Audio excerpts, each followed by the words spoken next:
আমার প্রিয় মায়েরা বোনেরা, আপনাদের জন্য একটা হাদিস বলে শেষ করব। বিশ্বনবী বলেন, আমার মায়েরা খেয়াল করে শুনুন, বিশ্বনবী আপনাদের উদ্দেশ্য করে বলেন, আল মারআতু ইযা সাল্লাত খামসাহা ওয়া সামাত শাহরাহা হাফিজাত ফুরুজাহা আতাআত বা'লাহা ফালতাদখুল মিন আইয়ি আবওয়াবিল জান্নাতি শাআত। বিশ্বনবী আপনাদেরকে চারটা কাজের কথা বলেছেন, খুব বেশি না, চারটা করলে 8 জান্নাতের দরজা সব খোলা। কোনটা দিয়ে যাবেন? যেটা দিয়ে মনে চায়। 1 নাম্বার 5 ওয়াক্ত নামাজ। আমার বোনেরা জোহরের নামাজ পড়তে পড়তে এটা আসরে নিয়ে যায়, আসর পড়তে পড়তে মাগরিবে নিয়ে যায়, এরকম আসরা নাই? আমার বোনেরা এটা করবেন না।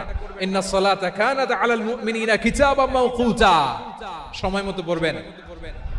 সামাত শাহরা, রমাদানের রোজাগুলো রাখবেন। হাফিজাত ফুরুজাহা, যে নারী তার চরিত্রকে হেফাজত করে, তার প্রাইভেট হেফাজত করে, তার লজ্জাস্থান হেফাজত করে। ও মায়েরা, আপনার এই গর্ভ যে কত দামি আপনি জানেন না। আপনার এই গর্ভ থেকে জন্মাবে আগামীর সালাহুদ্দিন আল আইয়ুবী। আপনার গর্ভ থেকেই জন্মাবে ইমাম আল মাহদি আল মুনতাযার। আপনার পেট থেকে জন্মাবে আবু সাইদের মতো বীর সৈনিক। আপনার পেট থেকে জন্মাবে মুগ্ধের মতো বীর মুজাহিদ। আপনি জানেন না কে আসবে আপনার পেট থেকে। সময়টাকে কাজে লাগান, ইসলামকে বুঝেন, মানেন, আমাদের ইসলামিক লেকচারগুলো শোনেন। আমরা যে বার্তাগুলো, ইনস্ট্রাকশনগুলো, দিক নির্দেশনাগুলো আপনাদের খেদমতে রাখি, এগুলো মেনে চলুন। আপনিই পারেন আপনার ঘরটাকে জান্নাতের টুকরা বানাতে। একটা family, it's a very big institution and you are the MD, the managing director of this institution. চিল্লায় বলেন ঠিক কি না? চাইলেই পারেন ঘরটারে জান্নাতের টুকরা বানাতে। 5 ওয়াক্ত সালাত, রমাদানের রোজা, নিজের চরিত্রের হেফাজত, ও আতাআত বা'লাহা, স্বামীর আনুগত্য।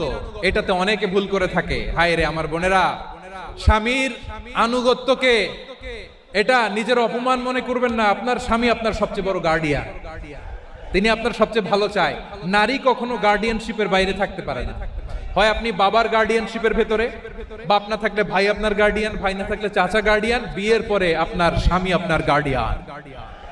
শরিয়া সম্মত স্বামীর আদেশগুলো আপনি মেনে চলবেন, কিন্তু শরিয়া বিরুদ্ধ কোনো আদেশ মানতে আপনি বাধ্য নয়। এই 4টা কাজ যদি কোনো নারী করে, বিশ্বনবী বলেন জান্নাতের 8টা দরজা খোলা। তোমার যেটা দিয়ে মনে চায় সেটা দিয়ে জান্নাতে তুমি এন্ট্রি নিতে পারবা। বিষ্ণু ইসলামের স্ত্রীর নাম ছিল আয়েশা রাদিয়াল্লাহু তাআলা আনহা, আবু বকর রাদিয়াল্লাহু তাআলা আনহুর মেয়ে। আবু বকর রাদিয়াল্লাহু তাআলা আনহুর আরেক মেয়ের নাম হচ্ছে আসমা। দুজনই আবু বকর রাদিয়াল্লাহু তাআলা আনহুর মেয়ে। আসমা আর আয়েশা দুজন বোন, এক মায়ের না, বাবা এক, মা দুইজন। আয়েশা রাদিয়াল্লাহু তাআলা আনহার মায়ের নাম উম্মে রুমান, আর আসমা রাদিয়াল্লাহু তাআলা আনহার মায়ের নাম কুতাইলা বিনতে আব্দুল উজ্জা। আবু বকর রাদিয়াল্লাহু তাআলা আনহু 4টা বিয়ে করেছিলেন। তো একই ঘটনা ঘটেছে এই ফ্যামিলিতে। আসমা ইসলাম ধর্ম গ্রহণ করে মুসলিমা, কিন্তু তার মা কুতাইলা মুশরিকা। তার মানে মেয়ে মুসলিম, মা অমুসলিম। ভেজাল আছে না নাই? কিন্তু কুতাইলা আর ধৈর্য ধারণ করতে পারে না। নার ছেড়া ধন, কলিজার টুকরা ধন, কলিজার টুকরা সন্তান। আসমারে দেখতে বড্ড মন চায়। সাইয়েদনা আসমা রাদিয়াল্লাহু তাআলা আনহা মক্কা থেকে হিজরত করে মদিনায় চলে গেলেন হুদাইবিয়ার পর। যখন মক্কা মদিনার ট্রাফিক স্বাভাবিক হলো, মক্কার লোক মদিনায় যায়, মদিনার লোক মক্কায় আসে। কুতাইলা কলিজার টুকরা সন্তান আসমারে দেখার জন্য কিছু উপহার নিয়ে বিশাল মরুপথ পাড়ি দিয়ে মক্কা থেকে মদিনায় যায়। সুবহানাল্লাহ বলেন। এখন মা আসছে মেয়ের সাথে দেখা করতে, মেয়ে তো আর দেখা দেয় না। মেয়ে ভাবছে আমার মা তো মুশরিকা, অপবিত্রা, তার সাথে কি দেখা দেয়া যাবে? বিশ্বনবীর দরবারে চলে গেলেন। কি সৌভাগ্যবান ছিল তারা! মাসলা জানার দরকার হলেই নবীর দরবারে চলে যেত। ঘরে বউয়ের সাথে ঝগড়া হলে নবীর দরবারে চলে যেত। অনেক সাহাবী বলে, আমার পেটে ক্ষুধা লাগলো আমি নবীর কাছে চলে যেতাম, কারণ নবীর চেহারার দিকে তাকালেই আমার পেটের ক্ষুধা মিটে যেত। সাইয়েদনা আসমা রাদিয়াল্লাহু তাআলা আনহা বিশ্বনবীর কাছে চলে গেলেন, যে বললেন, ইয়া রাসূলুল্লাহ, ইয়া হাবিবাল্লাহ, ইন্না উম্মি কাদিমাতুন ইলাইয়া ওয়া হিয়া রাগিবা। আমার মা মক্কা থেকে অনেক দূর মরুর পথ পাড়ি দিয়ে উপহার সামগ্রী নিয়ে মদিনায় আমার সাথে দেখা করতে এসেছে গো নবী। আমার জানতে বড্ড ইচ্ছে হয় আমি আমার মুশরিকা দেখা করতে পারবো কিনা। আফা আসিলুহা, আগে যেমনি আমি আমার মায়ের সাথে ভালো আচরণ করতাম, যেমনি আমি আমার মায়ের সাথে সদাচরণ করতাম গো নবী, এখন আমি মুসলিমা, মা মুশরিকা, এখনো কি আগের মতো সদাচরণ করতে পারবো নাকি? বিশ্বনবী বললেন নাম সিলিহা, হ্যাঁ রে আসমা, অবশ্যই অবশ্যই, আগে ঠিক যেমন তুমি তোমার মায়ের সাথে ভালো আচরণ করতে, এখনো তেমনি আগের মতো ভালো আচরণ করবা। কি ইসলাম আমরা পেয়েছি! কত ব্রড মাইন্ডেড আমাদের ইসলাম, কত ওপেন মাইন্ডেড ইসলাম, কত ওপেন আপ করতে পারে, চিন্তা করতে পারেন? বিষ্ণু বললেন হ্যাঁ অবশ্যই, নাম সুলিহা, আগে যেমনি ভালো আচরণ করছো আসমা, এখন ওইরকমই করো, পারলে আরো বাড়ায় করো। তাহলে আমার যে হিন্দু ভাইয়েরা, হিন্দু বোনেরা, ইমানের দৌলতে আপনি ধন্য হয়েছেন, আপনার আম্মা আব্বা এখনো মুসলমান হয় নাই, তাদের জন্য দোয়া করেন, আল্লাহ যেন তাদেরকেও ইমানের দৌলত দান করে। এখন বলেন, ইসলাম কি ন্যারো মাইন্ডেড রিলিজিয়ান না ব্রড মাইন্ডেড? কতটা ব্রড মাইন্ডেড দেখেন। বিশ্বনবী সাল্লাল্লাহু আলাইহি সাল্লাম, অমুসলিমরা যদি নবীকে উপহার দিত, ওই উপহারও বিশ্বনবী গ্রহণ করতেন। সুবহানাল্লাহ পড়েন। আপনার অমুসলিম বন্ধু যদি উপহার দেয়, সেটাও আপনি নিতে পারবেন, যেটা নেওয়া জায়েজ। কিন্তু আপনার বন্ধু যদি আপনার মদের বোতল দেয়, নিতে পারবেন না? হালাল যে কোনো জিনিস নিতে পারবেন। বিশ্বনবী সাল্লাল্লাহু আলাইহি ওয়াসাল্লাম অমুসলিমদের দেয়া হাদিয়া গ্রহণ করতেন। কেমন নবী ছিলেন? আমার নবীরে চিনে নেন, আমার নবীর অ্যাটিটিউড জেনে নেন। বিষ্ণু ইসলাম যখন কোন জনপদে যেতেন, তিনটা অপশন নিয়ে যেতেন। এক নাম্বার অপশন আসলিম তাসলাম, নতুন এলাকায় গেলে বলতেন আসলিম তাসলাম, ইসলাম ধর্ম গ্রহণ করো, শান্তিতে থাকবা, আমার ভাই হয়ে যাবে, আমরা ভাই ভাই, ইসলাম মানো, আমরা ভাই ভাই। যদি বলে না ইসলাম মানবো না, ওকে, অপশন নাম্বার 2, মুসলিম হওয়ার দরকার নাই, লা ইকরাহা ফিদ্দিন, ইসলামে কোনো বাড়াবাড়ি নাই। খ্রিস্টান আছো থাকো, বৌদ্ধ আছো থাকো, ইহুদি থাকতে চাও থাকো, কিন্তু আমরা যেহেতু রিজিওনাল সুপার পাওয়ার, আমাদের আন্ডারে থাকো, ট্যাক্স দিয়া থাকো, এটার বলে জিজিয়া। আলেম যারা আছেন বুঝবেন, এটার আরবিতে কি বলে? জিজিয়া। You pay us the tax, we will give you the security. তোমরা ট্যাক্স দিবা, আমরা সিকিউরিটি দিব, আমাদের আওতায় থাকবা, কেউ তোমাদেরকে আক্রমণ করতে পারবে না, আমরা নিরাপত্তা দিব। সুবহানাল্লাহ বলেন। ট্যাক্স দাও, আমরা সিকিউরিটি দিব। না, এটাও মানি না। বিষ্ণু বলেন তাহলে তলোয়ার আমাদের আর তোমাদের মাঝে ফয়সালা করবে। মুসলিমও হবা না, ট্যাক্স দিবা, নিরাপত্তা দিব, আমাদের, আমরা সুপার পাওয়ার, আমাদের আন্ডারে থাকবে, এটাও না। তাহলে তোমাদেরকে তো আমরা বিশ্বাস করতে পারি না, কখন না কখন বিশ্বাসঘাতকতা করো, কার সাথে মিলে হাত মিলাও, তলোয়ার আমাদের মাঝে ফয়সালা করবে। তখন তিনি জেহাদের সশস্ত্র সংগ্রামের ঘোষণা দিতেন। সুবহানাল্লাহ পড়েন। দেখেন, পশ্চিমারা জেহাদকে এইভাবে চিত্রায়িত করে না। ওরা জেহাদ বলতে বুঝায় তলোয়ার, হাত কাটো, গলা কাটো, না, জেহাদ সশস্ত্র সংগ্রাম 3 নম্বরে। অধিকাংশ ক্ষেত্রেই বিশ্বনবীর সুন্দর আচরণ দেখে, আরে আমার নবীর যে নুরানি চেহারা, অনেকে তো কেবল সিরেফ চেহারাটা দেখেই কালিমা পড়ে মুসলমান হয়ে গিয়েছে। যারা মুসলিম হয় নাই, তারা তাদের ইসলামেই বলবৎ ছিল, ট্যাক্স দিয়ে ইসলামের আন্ডারে ছিল। যারা এটাও মানে নাই, ওইটাও মানে নাই, তাদের বিরুদ্ধে জেহাদ। বিষ্ণু ইসলাম 7ম হিজরিতে যখন খায়বার বিজয়ের পরে ইসলাম রিজিওনাল সুপার পাওয়ার হিসেবে আত্মপ্রকাশ করলো, বিশ্বনবী চিঠি লিখলেন অন্যান্য সুপার পাওয়ারের কাছে, রাষ্ট্রীয় চিঠি, রাষ্ট্রীয় চিঠি লেখে এক রাষ্ট্রপ্রধান আরেক রাষ্ট্রপ্রধানের কাছে। এই যে 24-এর ছাত্র নাগরিক অভ্যুত্থানে, এই অভ্যুত্থান যখন শুরু হয়, আমি তখন সাউথ আফ্রিকাতে, একটা স্ট্যাটাস দিয়েছিলাম, কোটা নয় গোটা দেশ সংস্কার করা লাগবে। আমাদের ইউনাইটেড আরব আমিরাতের বাংলাদেশি ভাইয়েরা, তারা সেখানে রাস্তায় নেমে এসেছিল, জানেন? ওইখানে ডেমনস্ট্রেশন করা যায় না, সেখানকার সরকার তাদেরকে যাবজ্জীবন দিয়েছিল। তখন আমাদের এই যে প্রধান উপদেষ্টা ডক্টর মোহাম্মদ ইউনূস সরাসরি G2G বলে, এটারে G2G, government to government, G2G, উনি চিঠি লিখলেন যে তাদেরকে, ইউর হাইনেস, হে সম্মানিত আমির, আপনি আমার এই চিঠির কারণে আমার সম্মানে এই 53 জন বাংলাদেশিকে মাফ করে দেন। এই চিঠির বদৌলতে বেকসুর খালাস পেয়ে গিয়েছিল আমাদের ভাইরা। জানেন না এই ঘটনা আপনারা? তাহলে গভর্নমেন্ট টু গভর্নমেন্ট চিঠি দেওয়া হয়। 7ম হিজরিতে বিষ্ণু ইসলাম সব সুপার পাওয়ারের কাছে চিঠি দিলেন, রোমান সম্রাটের কাছে, পারস্য অধিপতির কাছে, মিশরের অধিপতির কাছে, সবার কাছে চিঠি লিখলেন। চিঠির ভাষা ছিল এরকম, মিন মুহাম্মাদিন রাসূলিল্লাহ ইলা মুকাওকিস আযীমিল কিবত, মুহাম্মদ রাসূলুল্লাহর পক্ষ থেকে মিশরের বাদশার কাছে, আসলিম তাসলাম, ইসলাম মানো শান্তিতে থাকবা, সালামুন আলা মান ইত্তাবাআল হুদা, শান্তি তার জন্য যে হেদায়েতের অনুসরণ করে। সুবহানাল্লাহ পড়েন। তো এই চিঠি অনেকে ভালোভাবে রিসিভ করেছে, অনেকে এই চিঠি পাওয়ার পরে নবীর কাছে আবার ইন রিটার্ন উপহার পাঠিয়েছে। মিশরের বাদশা মুকাওকিস তিনি বিশ্বনবীকে বিশাল এক উপহারের ডালি পাঠিয়েছেন। মিশরের বাদশা মুকাওকিস ছিলেন ধর্মে খ্রিস্টান। কি উপহার দিয়েছিল আমার নবীকে? 1000 স্বর্ণমুদ্রা। দুইটা খ্রিস্টান দাসী, একজনের নাম মারিয়া বিনতে শামউন আল কিবতিয়া, আরেকজনের নাম সিরিন বিনতে শামউন আল কিবতিয়া। একজন খ্রিস্টান দাস 20 থান কাপড় জামা বানানোর জন্য, আমরা নবী যেন সেলাই করে জামা বানাতে পারে এজন্য 20 থান কাপড়। এরপরে একটা গাধা যেটার নাম ছিল উফাইর, আর একটা খচ্চর এটার নাম ছিল দুলদুল। খচ্চর চিনেন? গাধা আর ঘোড়ার ক্রসিং এ যে প্রাণীটা দুনিয়াতে আসে ওটার খচ্চর বলে। তো এই যে সুপার পাওয়ার খ্রিস্টান বাদশার কাছে নবী চিঠি লিখলেন, ওই খ্রিস্টান বাদশা আমার নবীকে উপহার দিল। বিশ্বনবী এই উপহারগুলো সানন্দে গ্রহণ করেছে। তাহলে অমুসলিম কেউ যদি আপনাকে উপহার দেয়, হালাল উপহার হলে আপনি গ্রহণ করতে পারবেন। অনুরূপভাবে পারস্যের বাদশা, রোম সম্রাট বিশ্বনবীকে উপহার পাঠিয়েছেন। আমার নবী সবগুলো উপহার গিফট গ্রহণ করেছেন। আম্মাজান আয়েশার কাছে মাসালা জানতে চায় মেয়েরা, হে আম্মাজান, অগ্নি উপাসকেরা তাদের ঈদের দিন নওরোজের সময় আমাদেরকে পাখি দেয়, নেওয়া যাবে? উনি বললেন, ওরা জবাই করে দিলে নেওয়া যাবে না, কিন্তু ওরা যদি ফলমূল এরকম খাবার দেয় এগুলো নেওয়া যাবে। তার মানে অমুসলিমদের দেয়া উপহার এটা গ্রহণ করা যায়। শুধু তাই নয়, বিষ্ণু ঈসা ইসলাম অমুসলিমদের সাথে আর্থিক লেনদেনও করেছেন, ফিনান্সিয়াল ডিলিং করেছেন। অমুসলিমদের সাথে প্রয়োজনে আপনি ফিনান্সিয়াল ডিলিং করতে পারবেন। আমরা প্রায় দেখি বাজারের মিষ্টির দোকানগুলো আমার হিন্দু ভাইদের, তারপরে যে বারবার শপ, চুল কাটে যে নাপিত, অধিকাংশ নাপিতের দোকানে কারা? আমার হিন্দু ভাইরা। তা আপনি চুল কাটতে পারবেন কিনা?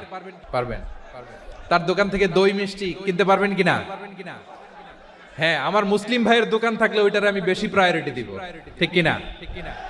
কিন্তু যদি তাদের সার্ভিস নিতে চান, প্রোডাক্ট নিতে চান, পারবেন। তার দলিল সহিহ বুখারী, আম্মা জান আয়েশা রাদিয়াল্লাহু তাআলা আনহা বলেন, ইশতারা রাসূলুল্লাহ সাল্লাল্লাহু আলাইহি ওয়াসাল্লাম মিন ইয়াহুদিয়িন তুআমান ওয়া রাহানাহু দিরআহু মিন হাদিদ।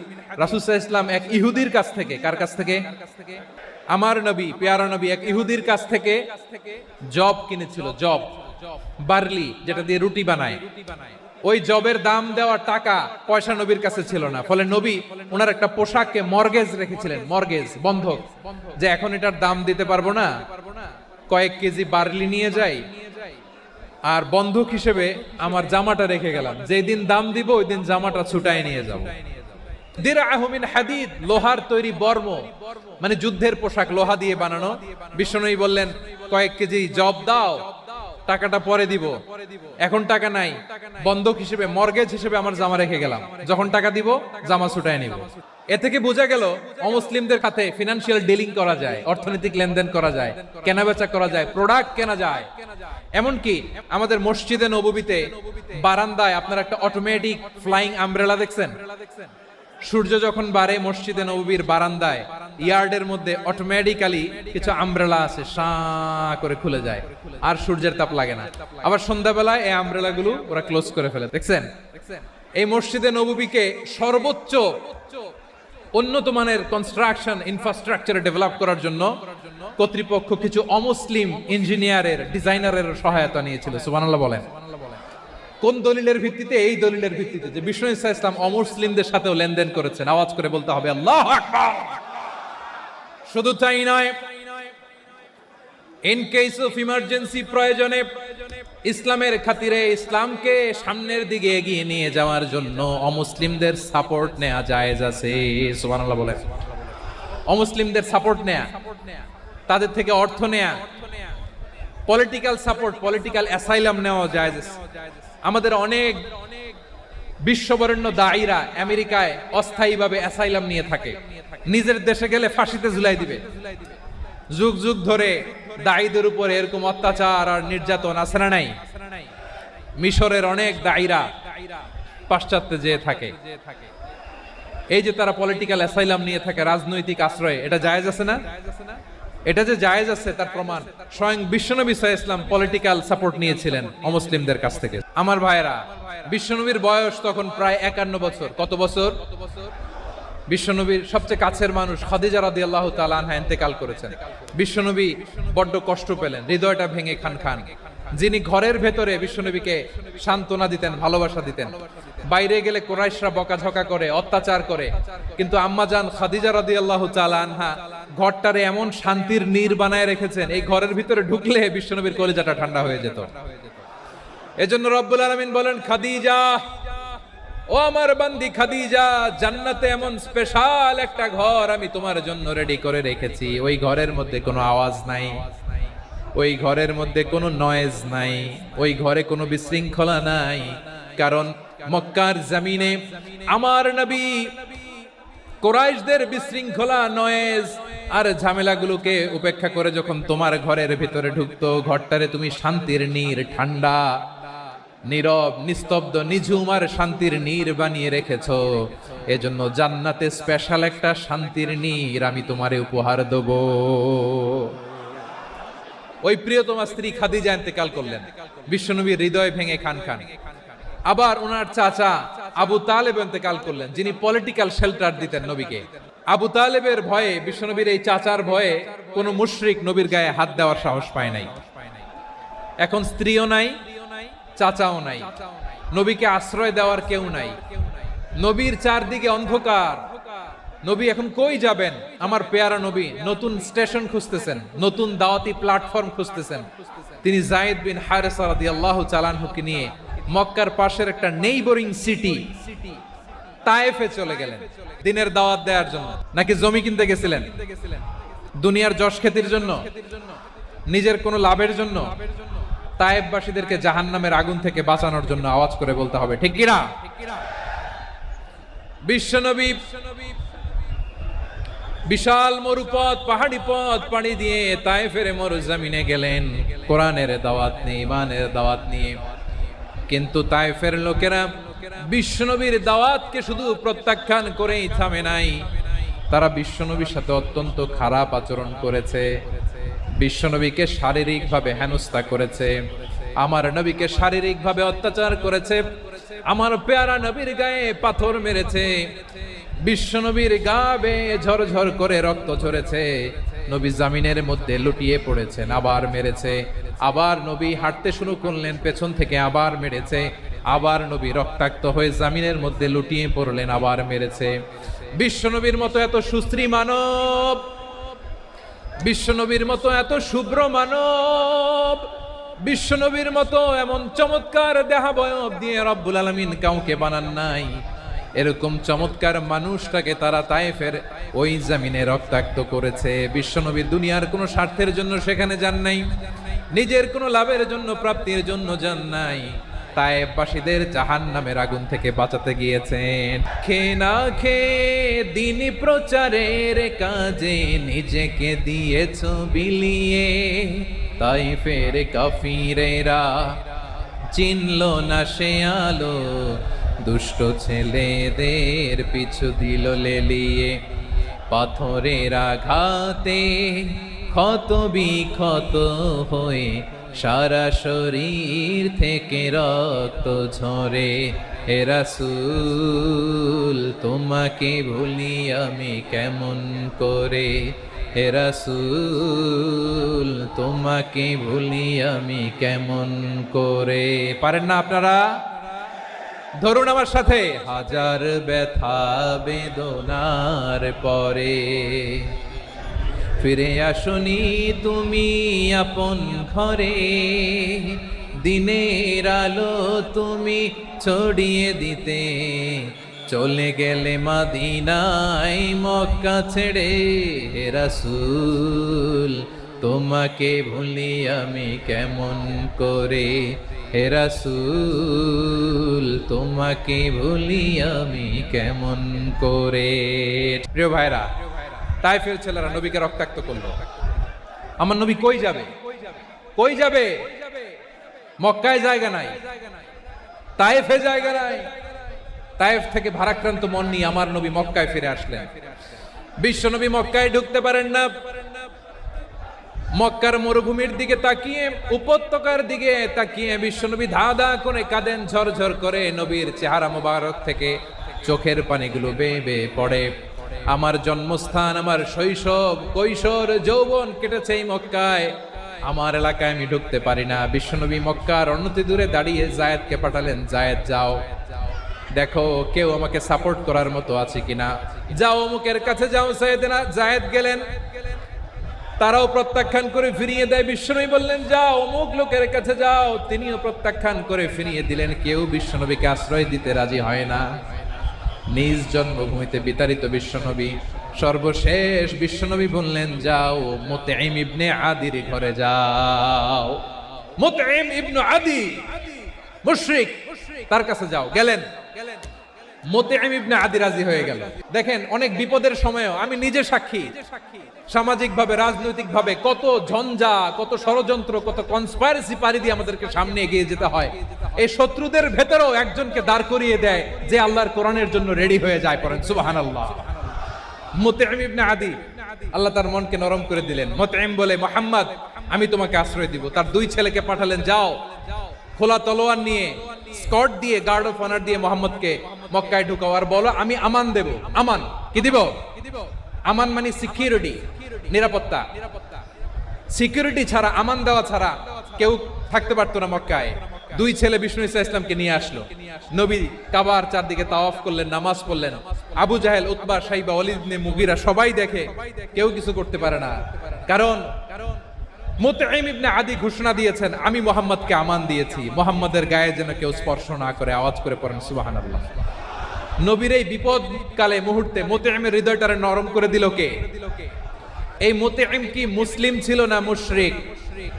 তাহলে মুশরিকের কাছ থেকে নবী পলিটিক্যাল অ্যাসাইলাম, আধুনিক রাষ্ট্রবিজ্ঞানের ভাষায় পলিটিক্যাল অ্যাসাইলাম, যেটাকে বলে রাজনৈতিক আশ্রয়, উনার আমান বা নিরাপত্তার এই ঘোষণায় তিনি মক্কায় ঢুকলেন। যতদিন নিরাপত্তা ছিল ছিলেন। মুতঈম যখন মারা গেল, বিষ্ণু ইসলাম হিজরত করে মদিনায় চলে গেলেন। সুবহানাল্লাহ। কিন্তু মুতঈম যে বিশ্বনবীর উপকার করছে এটা বিশ্বনবী ভুলে নাই। আমাদের অনেকে আছে উপকার করার পরে আর খেয়াল থাকে না, এরকম আছে না নাই? আমার নবী ভুলে নাই। বদরের প্রান্তরে 70 জন কাফেরকে যখন বন্দী করে বিশ্বনবীর সামনে হাঁটু গেড়ে দাঁড় করানো হলো, বসানো হলো, 70 জন কাফের। কয়জন?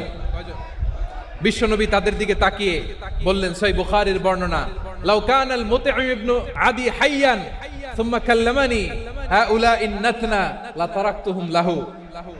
বদরের প্রান্তরে 70 জন বন্দী কাফিরের দিকে তাকিয়ে আমার নবী বললেন, আজকে মুতঈম ইবনে আদি যদি বেঁচে থাকতো আর তোমাদের 70 জনের ব্যাপারে যদি মুতঈম এক বাক্যে একটা সুপারিশ করত, তার সম্মানে আজকে তোদের সবাইকে আমি মাফ করে দিতাম।